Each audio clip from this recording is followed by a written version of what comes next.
What does it feel like to stand alone in a room full of laughter, with every chuckle aimed at your heart?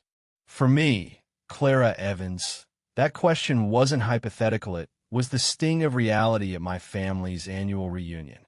The grand dining hall of my parents' estate was aglow with chandeliers, the clink of wine glasses, and the hum of relatives catching up. But beneath the polished surface, I felt the familiar weight of their judgment. I had always been the odd one out, the dreamer who chased passions over practicality, the daughter who never quite fit the mold of their expectations. Tonight, though, their disdain would reach a new low, and my world would shift in ways I never imagined. The evening began innocently enough. I arrived in a navy dress, simple but chosen with care, hoping to blend into the sea of tailored suits and glittering gowns. My husband, Daniel, was delayed by a work emergency, leaving me to face the family alone. As I entered, my mother's sharp gaze swept over me, her lips curling into a practiced smile that didn't reach her eyes. "Clara, you made it," she said, her tone laced with faint surprise, as if my presence was an inconvenience. My siblings, Mark and Elise, were already holding court, their spouses and children orbiting them like planets around sun. I was the outlier, the one who dared to prioritize a career in art over the family's legacy in finance. Dinner was served, and the table buzzed with chatter. I sat quietly, sipping my wine, trying to deflect the usual questions about my little hobby of painting. My father, ever the patriarch, leaned forward, his voice booming. "Clara, when are you going to get a real job? This art nonsense won't pay the bills." The room fell silent, all eyes on me. I forced a smile, my cheeks burning. "I'm doing what I love, Dad. It's enough for me." His laugh was loud, cutting, and soon others joined in me, aunts, uncles, even cousins I barely knew.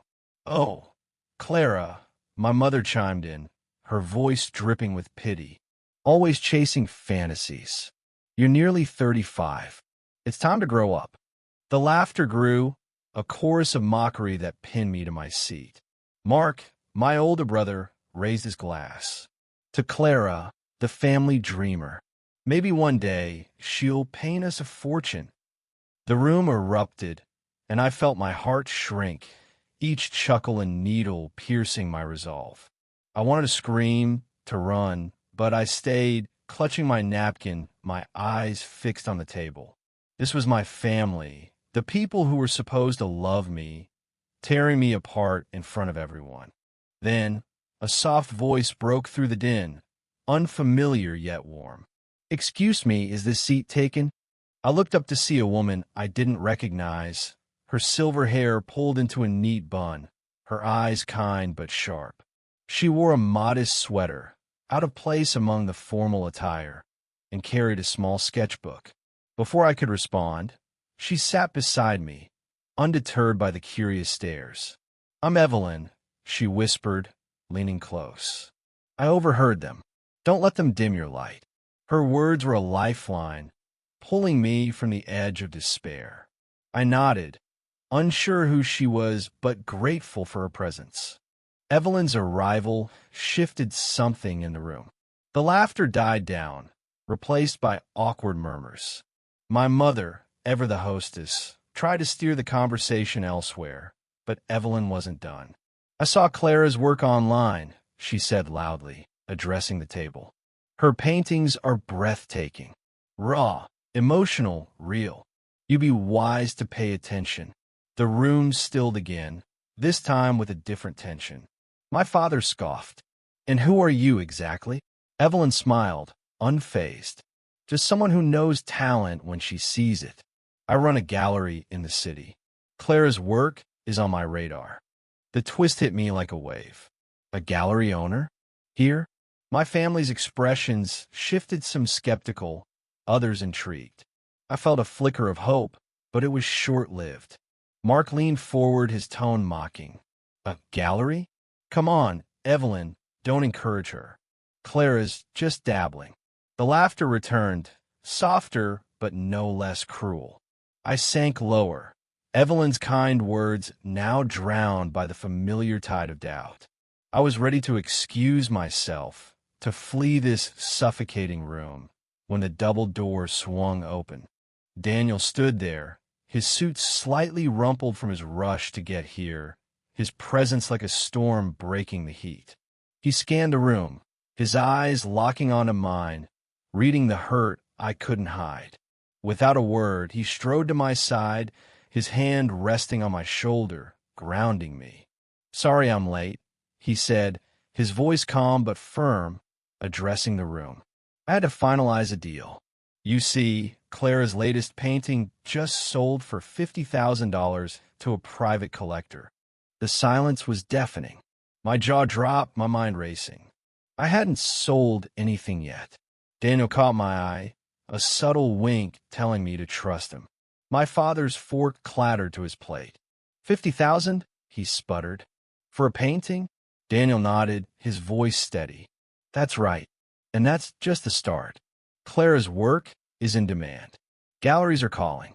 Collectors are bidding. While you've been laughing, she's been building something real. Something extraordinary." He turned to me, his voice softening. "Clara, you don't need their approval. You never did. But I'm here to remind you and them that you're a force." My eyes burned with tears, not of shame, but of gratitude. Daniel's words weren't just a defense. They were a declaration of belief in me, louder than any mockery. Evelyn clapped softly, her smile wide. "Told you," she said, nudging me. The room was a mix of stunned faces and forced smiles, my family grappling with this new reality.